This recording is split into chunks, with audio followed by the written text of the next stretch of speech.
itu ya karena ada tanggapan rutinnya yang gagal berarti rutinnya ini agak jatuh kamu ya jatuh.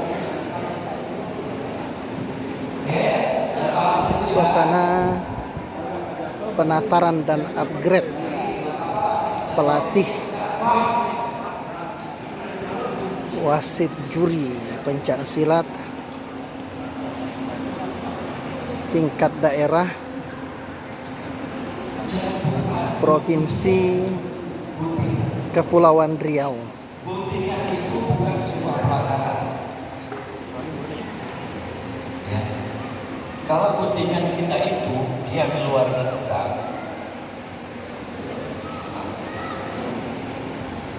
keluar batang,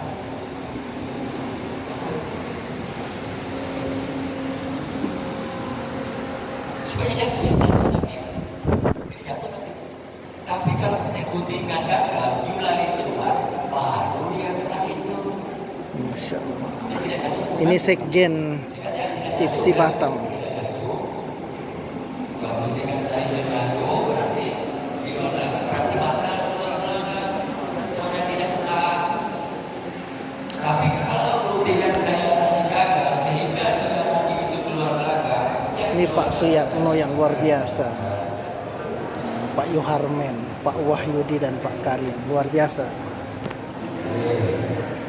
Demikian kegiatan yang saat ini sedang berlangsung, penataran dan upgrade pelatih wasit dan juri pencak silat Provinsi Kepulauan Riau. Salam pencak silat.